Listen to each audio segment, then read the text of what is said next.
The Montgomery College Smithsonian Faculty Fellowship Program is a unique collaboration between the Paul Peck Humanities Institute and Smithsonian's Office of Educational Technology. This unique professional opportunity encourages community college faculty to teach with the Smithsonian. Professor Roberto Hurtado holds an MA in Spanish Language and Culture from the University of Central Florida, as well as 18 graduate credits in teaching English as a second language from the same institution. Before joining Montgomery College, he taught part-time at Seminole State College and Valencia College in the metro Orlando area. The title of my project was Nation of Immigrants, those who became, are becoming, and will become the fabric of our nation. And for this project, I decided to take my students to the Many Voices, One Nation exhibit in the National Museum of American History. And I realized that my main goal was to humanize the immigrant experience. So I also wanted to give students an experiential learning opportunity while practicing the course material, specifically past tenses, which in the class that I implemented the course, we really take a look at that past tenses, and it can be quite tricky. So I thought focusing on history would be a really good application. And it would be good to say that a lot of times when we approach the topic of immigration, there's undoubtedly like a very range of opinions, and that's why that was my main goal, to offer like not necessarily like a pro or anti-immigrant point, but just for students to be aware of stories and find common struggles between past and current immigrant groups, and realize and kind of just create that awareness. So let me see. So yes, by showcasing stories about previous immigrant groups, I hope to highlight their struggles and efforts and compare them to those of current immigrant groups, while showing that many groups have a lot of commonalities. So students in my SPAN 102 class, where I implemented this as an elementary Spanish 2 class, completed a pre-visit discussion and activity in Blackboard.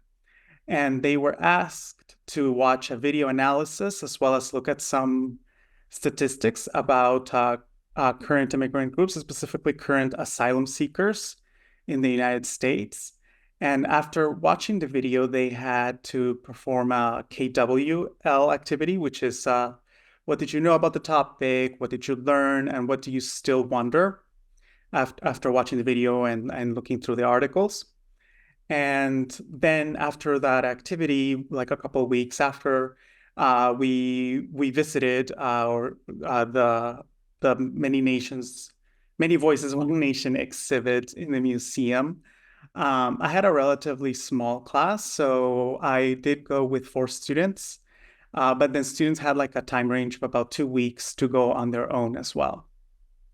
So that was so that they had plenty of time to go. So let me go to the next slide. Sorry, the Zoom bar is in my way. Okay, so these were the guided questions that students had, and the English translation is in italics here. So when students, after visiting the exhibit, students would conduct independent research to find from a previous immigrant group to the United States, and they would have to find commonalities between the current immigrant groups.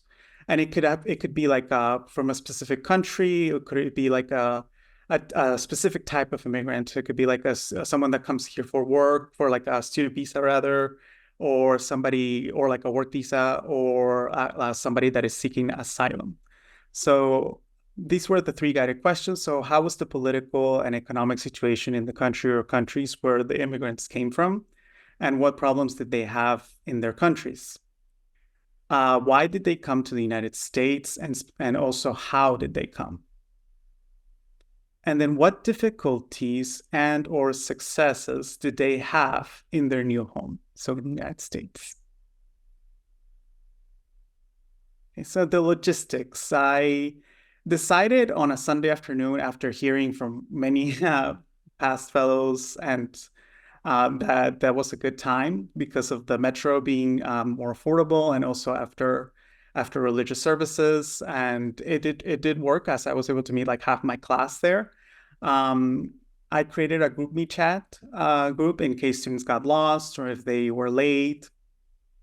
And like I mentioned, I also allowed students to visit on their own.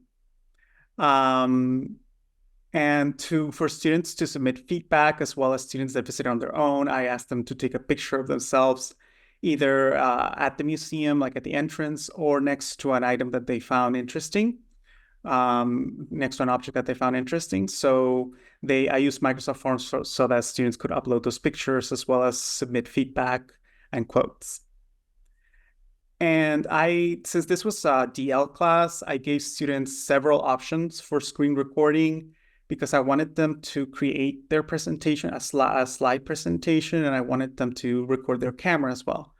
So I gave them at least 3 options, which is Loom, Flip, and PowerPoint. And I also included screen recordings, like tutorials on using Flip and on using like PowerPoint 365 for presenting their material.